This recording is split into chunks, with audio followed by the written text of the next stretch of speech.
નમસ્કાર વિદ્યાર્થી મિત્રો આજે આપણે આ વિડીયોની અંદર ધોરણ 8 પ્રોજેક્ટ પ્રવૃત્તિ બુક પ્રોજેક્ટ પ્રવૃત્તિ નંબર 9 માહિતીને વધુ રસપ્રદ બનાવીએ। તો મિત્રો આ આપણા પ્રોજેક્ટ 9નું આ રીતનું સંપૂર્ણ સોલ્યુશન છે। તો મિત્રો આવા જ પ્રોજેક્ટના સોલ્યુશન મેળવવા માટે આપણી ચેનલને સબસ્ક્રાઈબ કરો અને આ વિડીયો તમારા મિત્રો સાથે શેર કરો। બીજું કે મિત્રો આપણી યુટ્યુબ ચેનલ પર ધોરણ 8ના પ્રોજેક્ટ પ્રવૃત્તિ બુકના દરેક પ્રોજેક્ટના સોલ્યુશન તેમજ સ્વાધ્યાયન પોથીના દરેક વિષયના સોલ્યુશન મૂકેલા છે, જે તમને મારી યુટ્યુબ ચેનલના પ્લેલિસ્ટમાંથી મળી જશે। તો મિત્રો શરૂ કરીએ ધોરણ 8 પ્રોજેક્ટ પ્રવૃત્તિ બુક પ્રોજેક્ટ પ્રવૃત્તિ નંબર 9 માહિતીને વધુ રસપ્રદ બનાવીએ। માહિતીના નિયમનમાં વિવિધ સંખ્યાકીય માહિતીને સ્તંભ આલેખ અને વર્તુળ આલેખ સ્વરૂપે દર્શાવવામાં આવે છે, જે તમે શીખી ગયા છો। માહિતીને રસપ્રદ અને સચોટ રીતે દર્શાવવા માટે આવા આલેખ સ્વરૂપે માહિતીને રજૂ કરવામાં આવે છે। જો તમારી શાળામાં ધોરણ 1 થી 8માં અભ્યાસ કરતા બાળકોની સંખ્યાને આધાર લઈને વર્તુળ આલેખ અને સ્તંભ આલેખ દોરો। અહીં તમને નીચે બે ભાગમાં આપેલા છે, જેમાં તમારે સંખ્યા લખી અને આલેખ નિરૂપણ કરવાનું છે। તો મિત્રો આપણે અહીંયા જોઈએ। સૌપ્રથમ આપણે પહેલાં વર્તુળ આલેખ બનાવવાનો છે। વર્તુળ આલેખ એટલે પાઈ ચાર્ટ। અહીંયા ધોરણ આપ્યું છે બાલવાટિકા, પહેલું, બીજું, ત્રીજું, ચોથું, પાંચમું, છઠ્ઠું, સાતમું ને આઠમું, અને બાળકોની સંખ્યા। તો પહેલાં બાલવાટિકામાં અમારે તમારી શાળામાં જે વિદ્યાર્થી હોય તે સંખ્યા લખવાની છે। તો અહીંયા બાલવાટિકામાં 9 વિદ્યાર્થી છે, પહેલા ધોરણમાં 10 વિદ્યાર્થી છે, બીજા ધોરણમાં 17 વિદ્યાર્થી છે, ત્રીજા ધોરણમાં 14 વિદ્યાર્થી છે, ચોથા ધોરણમાં 15 વિદ્યાર્થી છે, પાંચમા ધોરણમાં 11 વિદ્યાર્થી છે, છઠ્ઠા ધોરણમાં 12 વિદ્યાર્થી છે, સાતમા ધોરણમાં 13 વિદ્યાર્થી છે, આઠમા ધોરણમાં 19 વિદ્યાર્થી છે। કુલ શાળાની સંખ્યા છે 120ની। હવે મિત્રો તમારે એનો અહીંયા વર્તુળ આલેખ દોરવાનો છે। તો આ રીતનો મિત્રો તમે વર્તુળ આલેખ દોરી શકશો। તો વર્તુળ આલેખ દોરવા માટે તમારે પહેલાં જે સંખ્યા છે એને અંશ માપમાં ફેરવવું પડશે।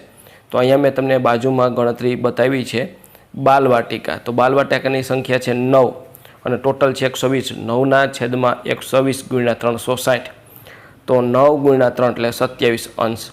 પછી ધોરણ પહેલામાં 10 વિદ્યાર્થી, 10ના છેદમાં 120 ગુણ્યા 360, તો અહીંયા આપણે શૂન્ય શૂન્ય ઉઠશે, 12 તેરી 36, 10 તેરી 30 અંશ આવશે। ત્યાર પછી ધોરણ બીજાનું છે એમાં પણ એવું થશે, 17 ગુણ્યા 120 17 ભાગ્યા 120 ગુણ્યા 360, એટલે 17ના છેદમાં 120 ગુણ્યા 360, એમાંથી મીંડું છે ઉડાડશું, અને 12 તેરી 36 એટલે 17 તેરી 51।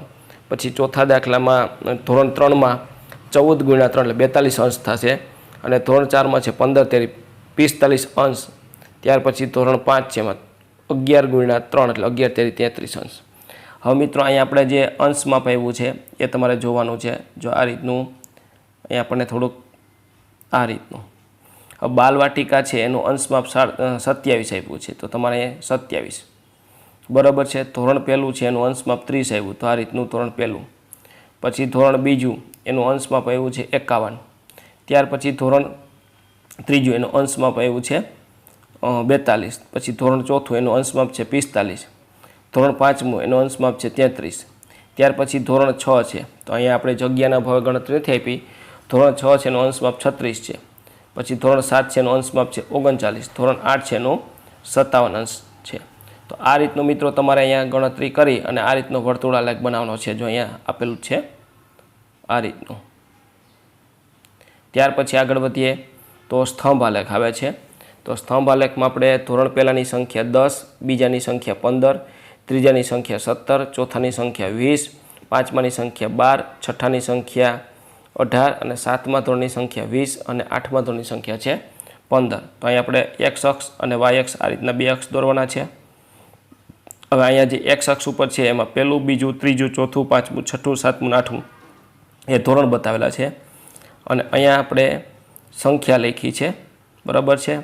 તો પહેલું છે આપણી 1 વાય અક્ષ ઉપર 1, 2, 3, 4, 5, 6, 7, 8, 9, 10, 11, 12, 13, 14, 15, 16, 17, 18, 19, 20 એ રીતનું કરેલું છે। અહીંયા મિત્રો તમે જુઓ તો પહેલાંની સંખ્યા 10 અને બીજાની સંખ્યા 15. તો અહીંયા તમારે શું કરવાનું છે, પહેલા ધોરણનો છે આલેખ એ 10 સુધી લઈ જવાનો છે સ્તંભ, બીજાનો 15 સુધી આ રીતનો, પહેલાંનો 10, બીજાનો 15 સુધી, ત્યાર પછી ત્રીજાનો 17 સુધી, ચોથા ધોરણનો છે 20 સુધી છે, પાંચમા ધોરણનો અહીંયા આપણે 12 સુધી, પછી છઠ્ઠા ધોરણનો છે એ 18 સુધી, ત્યાર પછી સાતમા ધોરણનો 20 સુધી અને આઠમા ધોરણનો 15 સુધી. આ રીતના તમારે સ્તંભ આલેખ દોરવાના છે. તો મિત્રો આ તો આપણું ધોરણ 8નું પ્રોજેક્ટ પ્રવૃત્તિ બુકના પ્રોજેક્ટનું સંપૂર્ણ સોલ્યુશન. મિત્રો આવા જ સોલ્યુશન મેળવવા આપણી ચેનલ સબસ્ક્રાઈબ કરો અને આ વિડીયો તમારા મિત્રો સાથે શેર કરો. બીજું કે મિત્રો આપણી યુટ્યુબ ચેનલ પર ધોરણ 8ના પ્રોજેક્ટ પ્રવૃત્તિ બુકના દરેક પ્રોજેક્ટના અને સ્વાધ્યાયન પોથીના દરેક વિષયના સોલ્યુશન મૂકેલા છે, જે તમને મારી યુટ્યુબ ચેનલના પ્લેલિસ્ટમાંથી મળી જશે.